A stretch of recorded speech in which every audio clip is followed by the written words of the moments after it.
Friends, I am R B Prasad. हमारे YouTube channel R B Prasad में आपका स्वागत है। दोस्तों, पिछले वीडियो क्लिप में हमने 12th में आवेश वाहक की गतिशीलता एवं चालकता में संबंध को देखा था। आज हम अनुगमन वेग या अपवाह वेग के आधार पर ओम के नियम का सत्यापन करेंगे। यानी आज का हमारा टॉपिक होगा अपवाह वेग के आधार पर ओम के नियम का सत्यापन या derivations of Ohm's law on the basis of drift velocity. तो आज हम ड्रिफ्ट वेलोसिटी के आधार पर ओम के नियम का वेरिफिकेशन करेंगे। तो इसको जानने से पहले हम थोड़ा सा पिछले के वीडियो क्लिपों से इंट्रोड्यूस कराते हैं आपको कि चालक के सीमा के अंदर जो भी चार्ज कैरियर फ्री इलेक्ट्रॉन होते हैं वो रेंडम मोशन करते हैं और उनका जो एवरेज वेलोसिटी होता है वो 0 मान लिया जाता है। और जब कभी कंडक्टर के सिरों के बीच हम इलेक्ट्रिक पोटेंशियल लगाते हैं तो उनके अंदर इलेक्ट्रिक फील्ड उत्पन्न होता है। इस इलेक्ट्रिक फील्ड की वजह से हर फ्री इलेक्ट्रॉन पर एक इलेक्ट्रिक फोर्स लगता है और इलेक्ट्रॉन में एक्सीलरेशन त्वरण उत्पन्न होता है, जिसकी वजह से इलेक्ट्रॉन एक निश्चित दिशा में मूव करने लगता है और इस फ्री इलेक्ट्रॉन के निश्चित दिशा में मूव का जो औसत एवरेज वेलोसिटी होता है उसको हम ड्रिफ्ट वेलोसिटी कहते हैं। तो मान लेते हैं कि कोई एक इलेक्ट्रॉन है जो रेंडम मोशन में मूव कर रहा है। चूँकि एक ही इलेक्ट्रॉन के वेलोसिटी को हम ले रहे हैं तो रेंडम मोशन में मूव करते हुए उसकी वेलोसिटी पहले इलेक्ट्रॉन की u1, ठीक। और उसके बाद जब इस कंडक्टर के सिरों के बीच हम इलेक्ट्रिक पोटेंशियल आरोपित करते हैं और इसमें इलेक्ट्रिक फील्ड उत्पन्न होता है तो इलेक्ट्रिक फील्ड का डायरेक्शन इस प्लस से इस माइनस की ओर होता है। ये पॉजिटिव यहाँ पहुँच जाता है, ये निगेटिव यहाँ पहुँच जाता है। तो इलेक्ट्रिक फील्ड का डायरेक्शन इस प्लस से इस माइनस की ओर होता है। और आप जानते हैं कि निगेटिव चार्ज जो फ्री इलेक्ट्रॉन के पास है उस पर जो लगने वाला फोर्स होता है वो इलेक्ट्रिक फील्ड के अपोजिट डायरेक्शन में होता है। तो जो फोर्स लगेगा वो Fe equal to Q E लिखते हैं हम, और क्यू की जगह हम ई लिखेंगे क्योंकि इलेक्ट्रॉन है तो इलेक्ट्रॉन पर चार्ज ई होता है और इलेक्ट्रिक फील्ड ई हो गया। तो ये हमारा फोर्स हो गया और इसी फोर्स की वजह से अगर एक्सीलरेशन की बात करें तो ए इक्वल टू लिखते हैं small E capital E by M, जहाँ एम क्या है, मास ऑफ इलेक्ट्रॉन है। तो ये एक्सीलरेशन उत्पन्न होता है इस फ्री इलेक्ट्रॉन में इलेक्ट्रिक फील्ड के अपोजिट डायरेक्शन में। ये अब इस एक्सीलरेशन की वजह से इस फ्री इलेक्ट्रॉन की जो इनिशियल वेलोसिटी u1 है वो बदलने लगती है। और जब यहाँ पहले टक्कर पर इसकी वेलोसिटी u1 थी और दूसरे टक्कर पर इस फ्री आर्म से टकराता है तो ऐसी स्थिति में यहाँ से यहाँ तक चलने का जो समय होता है वो τ1 है। तो τ1 समय में वेलोसिटी इसकी u1 से v1 हो जा रही है। तो ऐसी स्थिति में अगर गति का पहला समीकरण फर्स्ट इक्वेशन ऑफ मोशन लगाएं तो हम लिखते हैं v बराबर u प्लस ए टी। तो पहले इलेक्ट्रॉन के लिए हम लिखेंगे v1 equal to u1 initial velocity है प्लस a इंटू τ1 समय लगा हुआ है τ, ठीक। ये पहले इलेक्ट्रॉन के लिए है। इसी तरह से अगर n इलेक्ट्रॉन हो तो v2 equal to u2 plus a τ2, v3 equal to u3 plus a τ3, v2 equal to u2 plus a τ2, v3 equal to u3 plus a τ3। इस तरह से आप करते जाएंगे तो vn इक्वल टू क्या हो जाएगा, un प्लस a τn। अब हमेशा हर इलेक्ट्रॉन के लिए ए ही क्यों होगा, क्योंकि इलेक्ट्रॉन जो एक्सीलरेशन ए उत्पन्न हुआ है ए इक्वल टू आप देखे हैं small E capital E by M है। तो किसी भी इलेक्ट्रॉन के लिए ई का मान कांस्टेंट होगा, उसका द्रव्यमान उसका मास कांस्टेंट होगा और इलेक्ट्रिक फील्ड जो अप्लाई किया वो कांस्टेंट होगा। ऐसी स्थिति में हर इलेक्ट्रॉन के लिए जो एक्सीलरेशन ए होगा वो सेम होगा।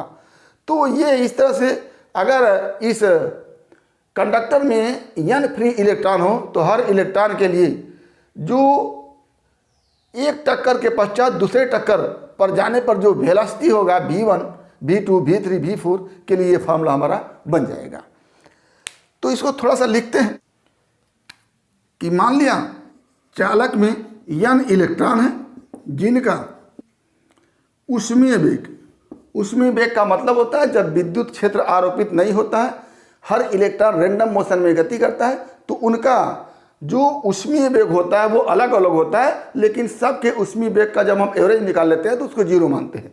तो ऊष्मीय वेग क्या होगा, U1 U2 U3 dot dot dot UN। और विद्युत विभव ब्रैकेट में विद्युत क्षेत्र आरोपित करने के बाद उत्पन्न त्वरण के बाद इलेक्ट्रॉनों का τ1 τ2 τ3 डॉट डॉट डॉट τN समयों में वेग क्रमशः V1 V2 V3 dot dot dot VN हो जाता है। जैसे ये अगर एक इलेक्ट्रॉन लिए हैं, पहले टक्कर के बाद उसका वेग U1 होता है और यहाँ से टक्कर के पश्चात दूसरे टक्कर पर जब पहुँचता है तो उसका वेग V1 हो जाता है, और यहाँ से यहाँ तक चलने का समय जो होता है वो τ1 होता है।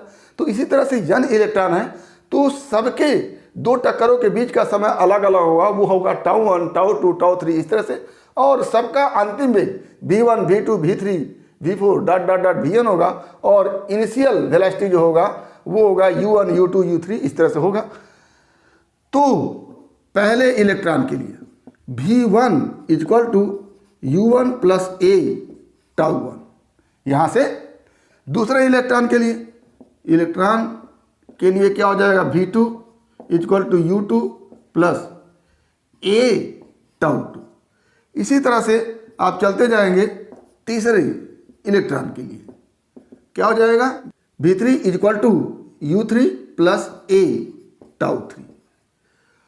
और nवें इलेक्ट्रॉन की बात करें, nवें इलेक्ट्रॉन के लिए क्या हो जाएगा, Vn equal to UN plus A τN।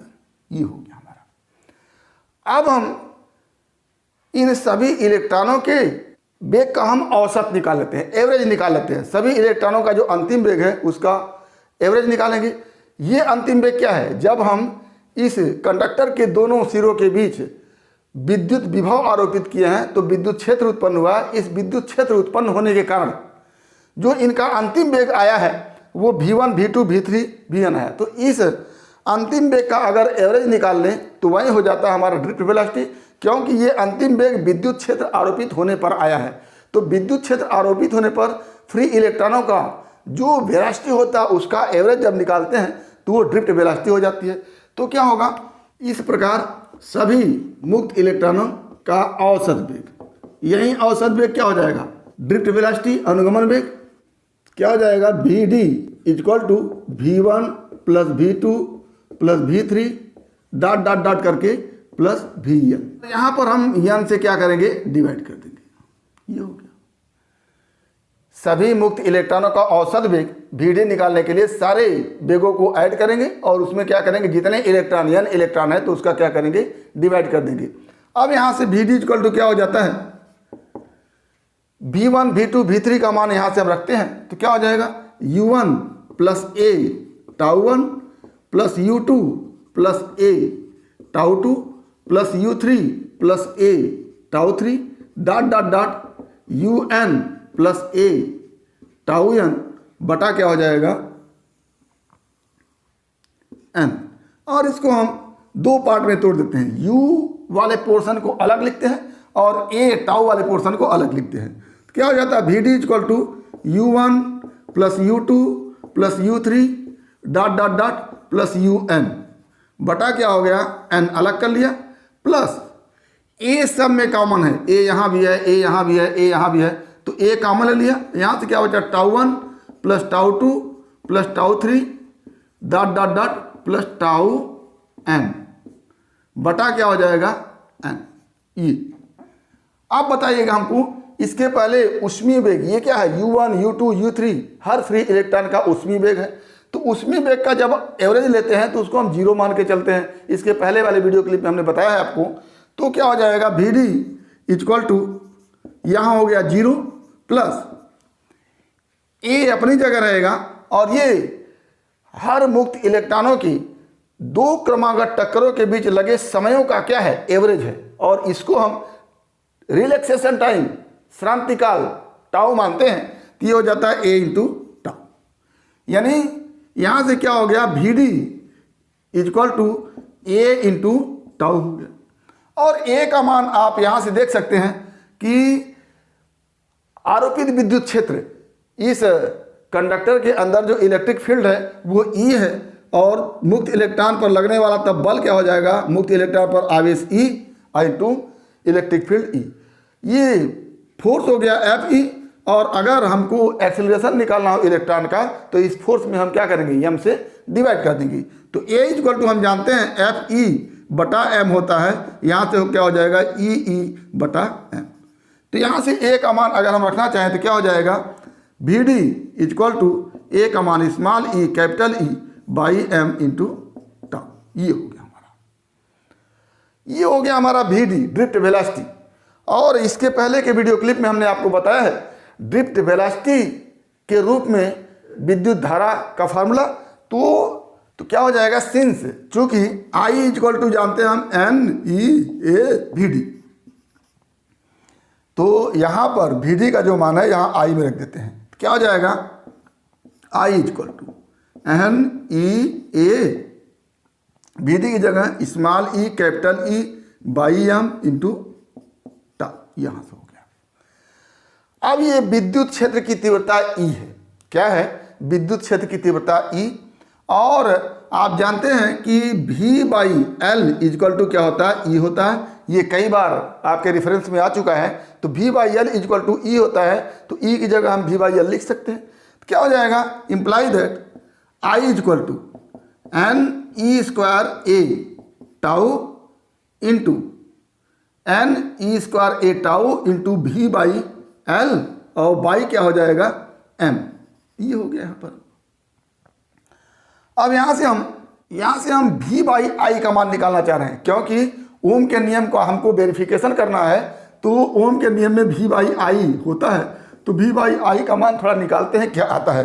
तो क्या हो जाएगा, यहाँ से V upon I equal to M L बटा N E square A tau. M L ऊपर चला गया और आई नीचे चला गया, बटा N E square A tau हो गया।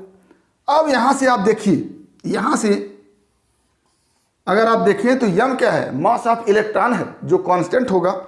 यल क्या है, कंडक्टर की लंबाई है।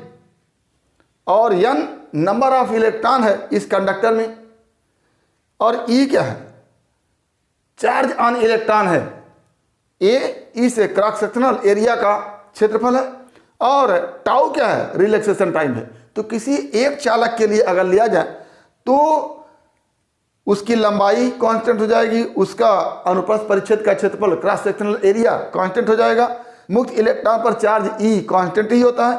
और किसी एक चालक के लिए नंबर ऑफ इलेक्ट्रॉन वो कांस्टेंट होगा। और ऐसी स्थिति में रिलैक्सेशन टाइम भी कांस्टेंट होगा। तो क्या कहेंगे कि किसी चालक के लिए क्या होगा, एम मास ऑफ इलेक्ट्रॉन नियत हो गया। और क्या, एल लेंथ ऑफ कंडक्टर, ये भी नियत होगा, कांस्टेंट होगा सब। और एन नंबर ऑफ इलेक्ट्रॉन, ये भी कांस्टेंट होगा। ई चार्ज ऑन इलेक्ट्रॉन, ये भी कांस्टेंट होगा। ए क्रॉस सेक्शनल एरिया, ये क्या हो गया, नियत हो गया। क्रॉस सेक्शनल एरिया किसका है, कंडक्टर का है। और टाउ अंत में क्या होगा, टाउ रिलैक्सेशन टाइम।